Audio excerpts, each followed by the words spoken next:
Fantech, voilà une marque qui s'est fait une très bonne renommée dernièrement et rapidement avec des excellents ventirades CPU qui avaient du style et des bonnes performances. Vous le savez depuis le CES et depuis tous les salons qu'on suit, la marque travaillait également sur un boîtier, le N2 Primo.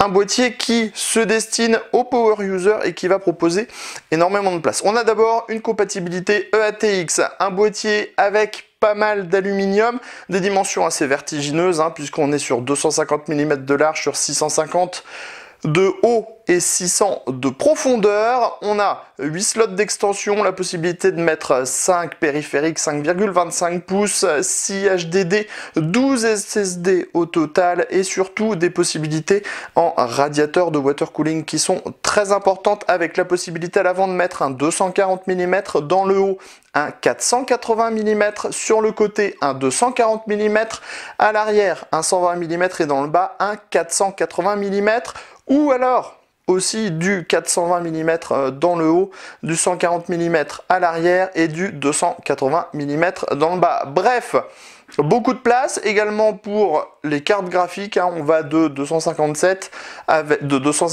mm disponibles avec un réservoir jusqu'à 515 mm si on retire toutes les cages HDD. Et le tarif n'est même pas excessif puisqu'on est sur 249 €.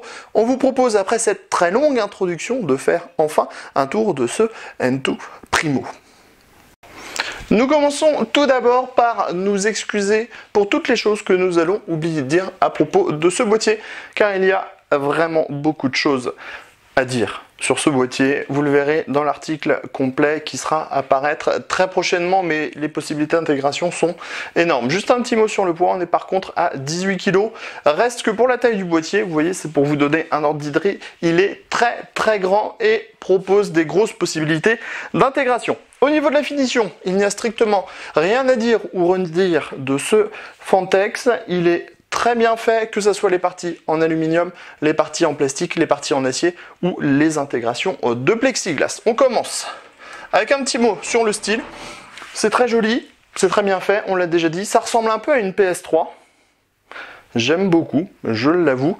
Même si le boîtier est très gros, on a une jolie découpe, des formes qui sont travaillées, différentes matières avec du noir mat, de l'aluminium, du noir brillant. Allez, on commence à se lancer sur les caractéristiques techniques de ce boîtier. On commence derrière la porte. Alors, la porte est très agréable à ouvrir. Un petit détail. Derrière, on a 5 baies 5,25 pouces avec des caches que l'on peut extraire depuis l'extérieur, ce qui est très pratique. Bien sûr, tout est filtré. Donc que ce soit les caches, les parties en mèche ou encore les entrées et les sorties. En dessous, on a, vous voyez, on appuie, ça libère la partie en aluminium. On a derrière un filtre démontable, donc nettoyable. Et on trouve deux ventilateurs en 140 mm. On pourra ici intégrer un radiateur de water cooling en 240 mm. Vous voyez, tout se remet assez facilement en place. Il faut juste appuyer assez fortement. Allez, on passe sur le premier côté. Alors avec 18 kg, il faut quand même pas mal de poignes pour déplacer le boîtier. Sur ce premier côté, nous avons une très belle intégration de deux portes. Elles sont légèrement fumées, la peinture est bien appliquée. Ici, ça nous laisse entrevoir le petit Fantech. Et bien sûr, toutes les entrées d'air sont filtrées, puisqu'on a des entrées d'air ici, puisqu'il est possible de mettre du radiateur de water cooling également dans le bas. Et on a donc deux filtres qui sont présents dans le bas. C'est assez simple à remettre en place avec des systèmes de pression. Et ça marche plutôt facilement. On passe maintenant à l'arrière. Alors on note aussi qu'on a des très bons patins en caoutchouc qui retiennent vraiment bien le boîtier. C'est aussi pour ça qu'on a quelques difficultés à déplacer le boîtier. À l'arrière, on remarque ici, comme chez NZXT, la grille qui veut dire qu'on a beaucoup d'espace derrière le plateau de la carte mère pour regrouper les câbles. Ensuite, on a ici un nouveau ventilateur en 140 mm avec le système de réglage également comme chez NZXT. C'est rétro-compatible 120 mm et on pourra mettre un radiateur de water cooling en 140 mm à cet endroit. Je reprends mon souffle, nouvelle grille d'aération et ensuite on a 8 slots d'extension avec des caches qui sont ajourées et un système de montage depuis l'intérieur grâce à des vis à main. Ensuite, un emplacement d'alimentation avec ces petits patins en caoutchouc à l'intérieur, un second emplacement derrière cette grille qui est amovible, et ici la possibilité de mettre un ventilateur en 120-140 mm. On note que tout est monté avec, quasiment tout est monté avec des rondelles en caoutchouc, comme les vis à main sur les côtés par exemple, ou encore les vis qui maintiennent les grilles qui pourraient être légèrement flottantes. On passe du côté droit. Du côté droit, on a la grille d'aération à destination de l'alimentation qui est filtrée, bien sûr. Et on a ici deux emplacements en 120-140 mm qui sont également filtrés pour le moment, voire même obstrués. Alors, on a l'impression que c'est une grille en mèche, mais en fait, c'est un effet d'optique, c'est un dessin de mèche qui est appliqué derrière. Ici, on retrouve encore, vous voyez, le mèche qui permet de faire une entrée d'air. Alors, on va passer sur le dessus, enfin du moins on va essayer.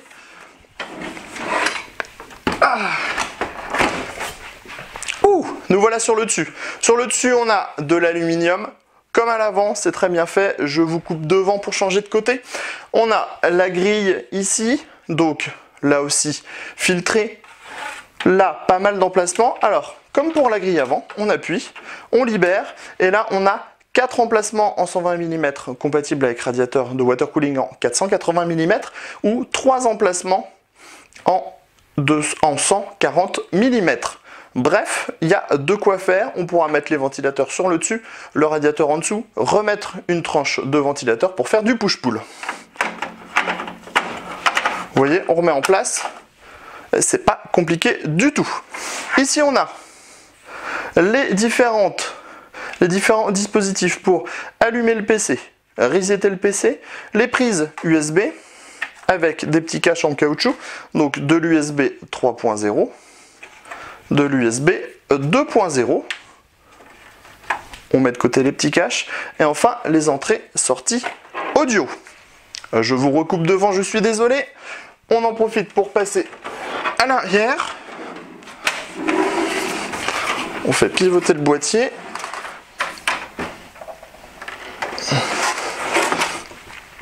En dessous, on a les pieds en plastique qui courent sur toute la longueur, qui reprennent les formes arrondis et qui intègrent le mesh. Et on a 6 patins en caoutchouc. On retrouve également les filtres dont on a déjà parlé tout à l'heure. Sans plus attendre, on se donne rendez-vous à l'intérieur du N2.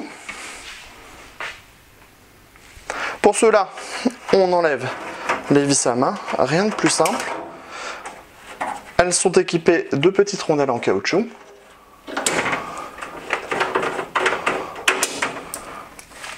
Et l'ouverture se fait tout simplement en tirant les portes.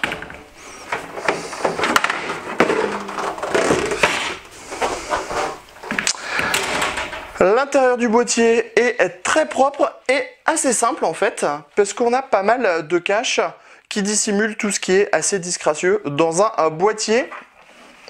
Par exemple, l'alimentation sera derrière cette belle partie incurvée. On a les passages pour les câbles. On a ici une platine qui cache l'arrivée des câbles. Donc c'est très bien fait ici. Et là, c'est une paroi entièrement droite qui cache aussi le chargement des disques durs ou encore les lecteurs optiques. On trouve 5 baies 5,25 pouces avec un système de montage automatique. Vous voyez, la baie commence très bas pour laisser beaucoup de place à l'intérieur du boîtier pour des radiateurs de water cooling. Derrière, on a les baies 5,25 pouces. Ici, on trouve un ventilateur de 140 mm avec un autre emplacement au même format. Des passages, la platine, on l'avait dit, d'autres passages au niveau du plateau, un petit peu partout. Difficile de vous montrer l'intérieur avec le cache. On voit que ça dissimule vraiment bien ces parties-là. Ici dans le bas, donc, on l'a dit, un emplacement en 120 mm ou 140 mm. On pourra placer un radiateur de water cooling en 240 mm, 280 mm. également. À l'arrière, ventilateur de 140 mm, les 8 slots d'extension avec montage par vis à main. Bien sûr, il y a plein de petites autres choses qu'on ne remarque pas forcément, mais par exemple ici vous avez des systèmes de fixation. On pourra donc par exemple y placer un réservoir si vous avez envie. Il y a différentes astuces comme ça qui sont très intéressantes. On passe à l'arrière.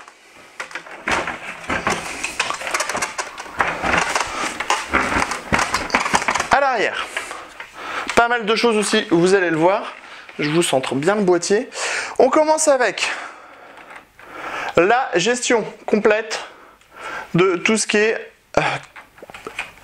dispositif pour des diodes, dispositif pour des ventilateurs, avec ici une centrale complète qu'on vient alimenter et qui permet de regrouper 3 autres ventilateurs en sachant qu'on a déjà des doubleurs par endroit.